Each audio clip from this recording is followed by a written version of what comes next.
नई दिल्ली के constitution club में 25 जुलाई को हुआ राष्ट्रीय पिछड़ा वर्ग महासम्मेलन 2025, जो सामाजिक न्याय और अधिकारों की एक बड़ी आवाज बनकर सामने आया। ये महासम्मेलन राष्ट्रीय परिवर्तन दल के अध्यक्ष डीपी यादव के जन्मदिन के मौके पर आयोजित हुआ, जिसमें देश के कोने कोने से बड़े नेता, सामाजिक कार्यकर्ता और संगठनों के प्रतिनिधि शामिल हुए। VO segment. पूर्व राज्यसभा सांसद डीपी यादव ने मंच से स्पष्ट किया, अब सड़क से लेकर संसद तक पिछड़े, अति पिछड़े और दलित समुदाय की आवाज को बुलंद किया जाएगा।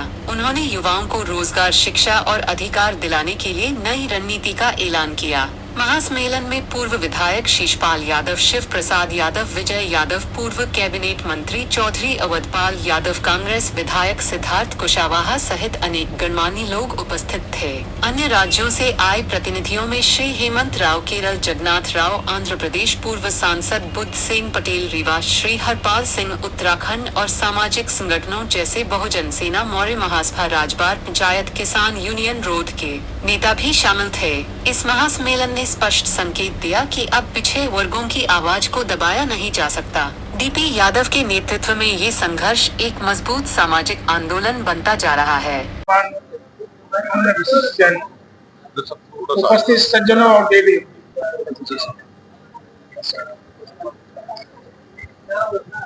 अभी हमारे पूर्व वक्ता सतना के विधायक थे, उन्होंने 27% का नाम लिया है, लेकिन बहुत कम लोग जानते हैं कि 27% कैसे बना। मुझे इस बात को कहने में गर्व है, हमारे पिताजी 2.5 साल ही लोकसभा में थे, 6ठी लोकसभा में, और उन्होंने प्राइवेट मेंबर बिल पेश करके मंडल कमीशन बनवा दिया और मंडल कमीशन की रिपोर्ट में भी वो सम्मिलित थे। और मंडल कमीशन की रिपोर्ट आने के बाद इत्तेफाक से विश्वनाथ प्रताप सिंह जी प्राइम मिनिस्टर थे, उन्होंने उसको लागू किया। और इतना ही नहीं, जब यूपी में वो कैबिनेट मिनिस्टर थे, तब अपने विभाग में डॉक्टर लोहिया का 60% का रिजर्वेशन दाखिल किया, जियो जारी कर दिया था स्वर्गीय रूपनाथ सिंह यादव। तो जब भी मौका मिला, हमने भी मंडल जी को लिखित रूप से कुछ सजेशन दिया था और उन्होंने उसका रिस्पॉन्स भी किया और लिखा कि हमारे सुझावों को उन्होंने अपनी रिपोर्ट में सम्मिलित कर दिया। तो हमें जब भी मौका मिलता है, इसको भी संविधान में बाबा साहब ने जरूर आरक्षण की व्यवस्था कर दी, बड़े सामाजिक और शैक्षणिक रूप से पिछड़े लोग हैं, लेकिन उसको जमीन पर लाने का काम स्वर्गीय रूपनाथ सिंह यादव ने किया, मंडल कमीशन बनवा कर। तो आजकल एक बहुत बड़ी बात हो रही है जगह जगह अहिर रेजिमेंट बनाने का। जब आपको मौका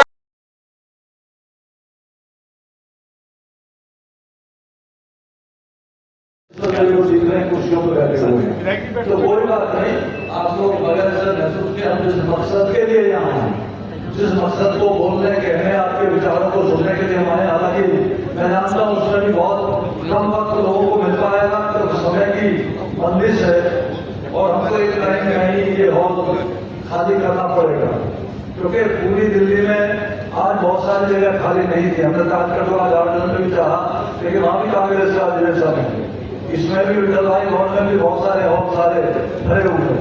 तो तमाम लोगों से ये महसूस ना करें, वो बड़ी पर्सनैलिटी है, समाज के अग्रणी आदमी है और विचार रहने वाले लोग हैं, लेकिन जहाँ भी जो जगह जिसको जहाँ मिल जाए, हमारे कानपुर के साथी हों या दक्षिणी भारत के साथी हों, उन सभी से मेरा निवेदन है कि बैठ करके जो भी 2-4 लोगों की बातें आपके बाद, मूल विषय तो हमारा NUBC national union of backward classes का मकसद, उसको बताना, उसको आगे बढ़ाना, उसको ताकत देना और तमाम लोगों को जोड़ना है।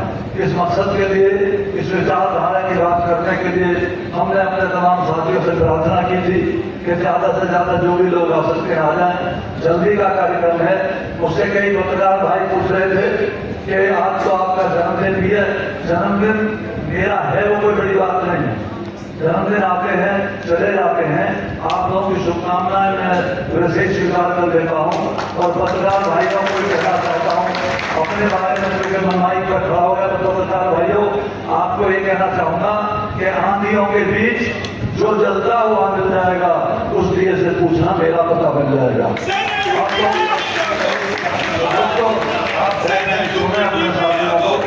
और कोई साथी हमारा बगैर संबोधित किए रह भी जाएगा, मैं समझता हूँ सब लोगों को वक्त नहीं मिल पाएगा तो हमें माफ करेंगे। फिर आगे जो भी बड़ी सभा होगी दिल्ली के अंदर ही, उसमें सबको अपनी बात कहने का मौका दिया जाएगा। आज हमारे कई न्यायविद यानी जो पुराने हाईकोर्ट के जजेस रहे हैं वो भी यहाँ मौजूद हैं, और भी हमारे बहुत सारे न्यायिक सेवा के लोग यहाँ मौजूद हैं। उन सभी से इस बात की क्षमा चाहूंगा कि हो सकता है उनका नंबर माइक पे आ पाए ना आ पाए, लेकिन जिस मकसद के लिए हम लोग इकट्ठा हुए हैं उनको आप सुनें, अपने विचार हमको, हमारी संस्था को, दिल्ली कार्यालय को रिटर्न में लिखित में भी भेज सकते हैं। हम ये वादा करते हैं आप लोगों से, तमाम हमारे साथी, कि हम मूलभूत सिद्धांतों में सुधार करके उस लड़ाई को, संघर्ष को, विचारधारा को जारी रखने का काम करेंगे और पिछले बैकवर्ड क्लासेस को, उनके समर्थकों, साथियों को, SC/ST माइनॉरिटी को जितनी ताकत हम दे सकते हैं, जिस विचारधारा के साथ आगे जा सकते हैं, उनसे हमारा वादा है उनकी बातों को दूर कर देश की सरकारों तक, उनके कानों तक पहुंचाने का काम किया जाएगा और उसे लागू कराने का काम किया जाएगा। बहुत बहुत धन्यवाद। बसने वाले श्री DP यादव जी के जन्मदिन की ढेर शुभकामनाएं हम सब लोग बधाई देने आए हैं कि हमारी उम्र भी श्री DP यादव जी को लगे और ज्यादा से ज्यादा वो हम लोगों के बीच रहे और OBC का भला करें। क्योंकि हमने देखा है जब NUBC का जब इनका अध्यक्ष जब बनाया जा रहा था सन 2000 में, तो P शिवशंकर जी थे, उनके घर पे गए थे, फिर उसके माध्यम से हमारे श्री DP यादव जी अध्यक्ष बने थे और उस अध्यक्षता में हम लोगों ने काम करना शुरू किया था।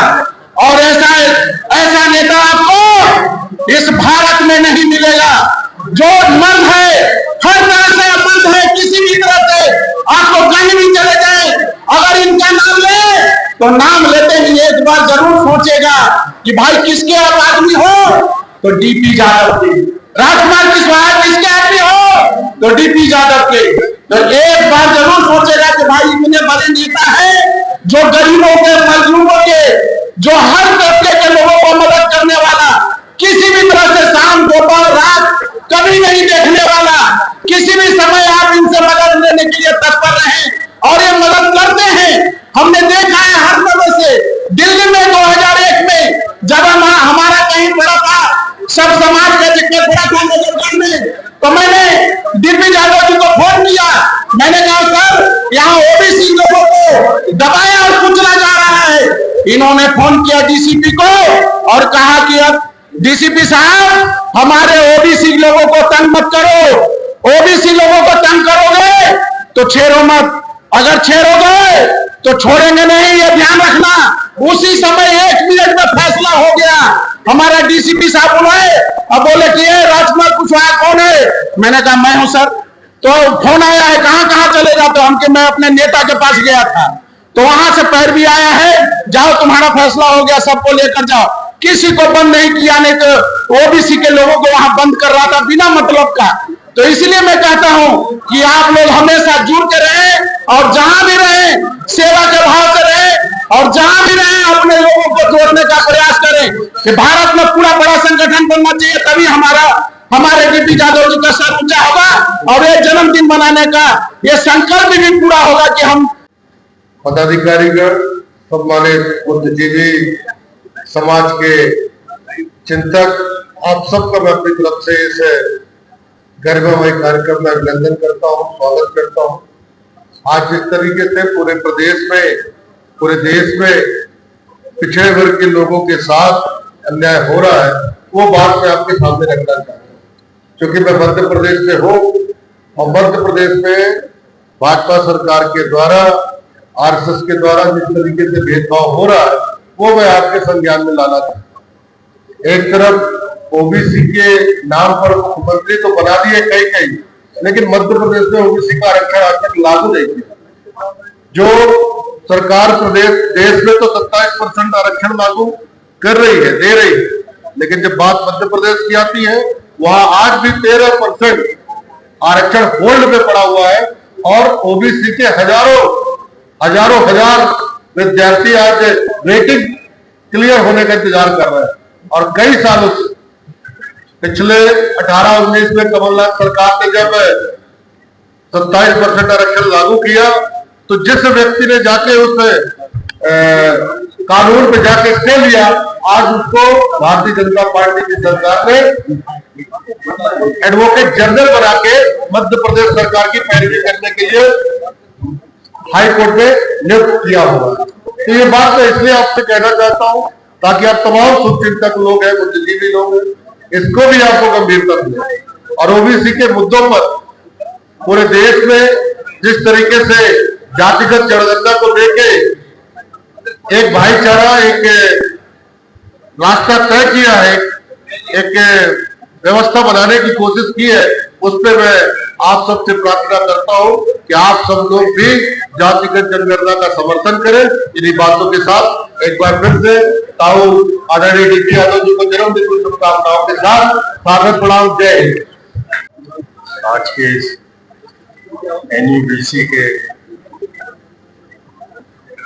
नेशनल एग्जीक्यूटिव के सम्मेलन के पूर्व सांसद, एनयूबीसी के अध्यक्ष, गरीबों के, कमजोरों के, पिछड़ों के, अल्पसंख्यकों के मसीहा माननीय डीपी यादव जी और मंच पर उपस्थित सम्मानित साथियों, देखिए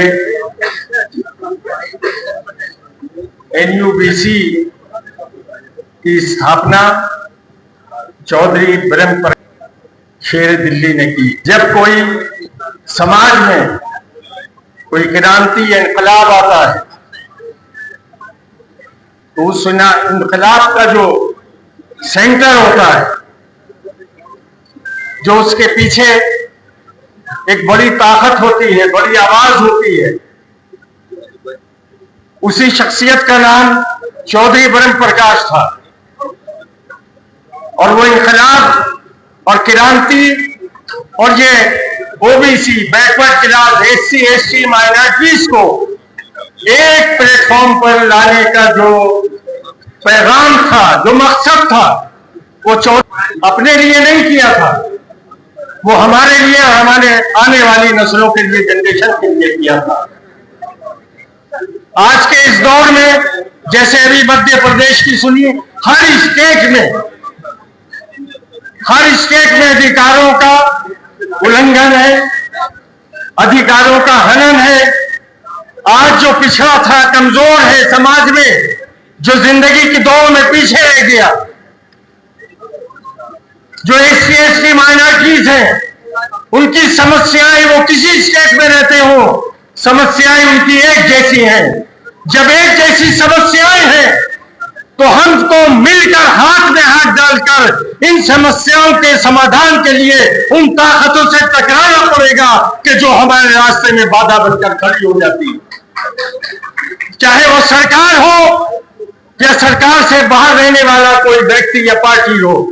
अगर वो OBC, national union, backward classes में जितने भी समुदाय आते हैं, अगर उनके हित में हमारे लिए कोई काम नहीं कर रहा है, हमारी आवाज नहीं सुन रहा है, हमारे बच्चों के भविष्य को बनाने की तरफ निगाह नहीं कर रहा है, हमें उसके खिलाफ मैदान में आना पड़ेगा। हमें चमचागिरी के रास्ते को छोड़ना पड़ेगा। इसकी पूरी तरह आलोचना ही नहीं, विरोध होना चाहिए।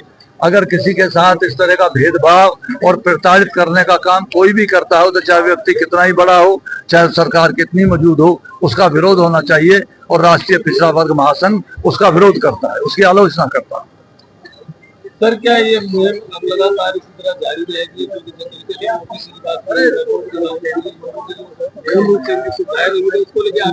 कम से कम हम करोड़ों नए सदस्यों को बना करके उन्हें काम देने का काम करके, विशेषकर हमारी नजर नौजवान शक्ति पर भी ज्यादा है। जो नौजवान शक्ति, आज भारत जवान है। आज इस देश के बहुत बड़े फीसदी लोग नौजवान लेकिन वो बेरोजगार हैं, तो उन्हें किस तरीके से समाज सुधार के काम में लगाया जाए, किस तरह उनके हाथों को रोजगार मिले, ये हमारा मकसद है। यही इस संस्था का उद्देश्य है। उसी संस्था के उद्देश्य को लेकर हम अपने राष्ट्रीय कार्यकारिणी में तय करेंगे कि किस तरीके से राष्ट्रीय पिछड़ा वर्ग महासंघ उन तमाम बातों पर खड़ा उतरता है और लोगों की समस्याओं को लेकर दूर करने का काम करता है। जरूर विधानसभा सांसद में ही नहीं, विधानसभाओं में भी उठेगा, क्योंकि इसलिए तो मैंने कहा कि हमारे बहुत सारे हर पार्टी के विधायक और हर पार्टी के पूर्व मंत्री यहाँ पर मौजूद हैं, तो तमाम लोग लेकर के हम उन तमाम विधानसभाओं में और लोकसभा राज्यसभा में मुद्दों को उठाने का काम। बहुत बहुत धन्यवाद। मैं जो लोग शुभकामनाओं के साथ मेरी दीर्घ जीवन की कामना करते हैं उनका मैं ऋणी हूँ और उनका एहसानमंद हूँ कि ऐसी शुभकामनाएं मुझको दे रहे हैं। मैं उनके विचारों पे 100% पूरा उतरने का काम करूंगा, उतरने की कोशिश करूंगा और समाज के हित में कहीं भी किसी देश के कोने में जहाँ भी मेरी जरूरत पड़ेगी वहाँ के लोगों के साथ जाकर खड़ा होने की कोशिश। कई राज्यों में ओबीसी आरक्षण पूर्णतः लागू नहीं है, उसके लिए एनपीसी का क्या? मैंने इसीलिए संविदा की बात बोली कि संविदा के रूप में आज उन लोगों का आरक्षण काट करके और दूसरे लोगों को काम दिया जा रहा है।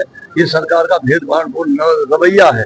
इसके बारे में भी हम मौजूदा भारत सरकार से बात करेंगे और उन लोगों को जो लोग आरक्षण के हकदार हैं उनके अधिकारों को दिलाने की। जहाँ सरकार जॉब की बात करती है आज भी बहुत सारे युवा बेरोजगार, बहुत सारे नहीं, इस देश में करोड़ों करोड़ों नौजवान बेरोजगार हैं, बल्कि उस नौजवान की असली ताकत को, असली ऊर्जा को काम में लाने का काम ही नहीं किया जा रहा, बगैर उसे दिग्भ्रमित किया जा रहा है, भ्रामक प्रचार किया जा रहा है। तो उन नौजवानों में भी जागरण करने का काम हम लोग करेंगे। पुनः जागरण मिशन के रूप में ये संस्था अपना अभियान चलाएगी पूरे देश के अंदर। इसलिए हमने तमाम प्रदेशों से लोग बुलाए।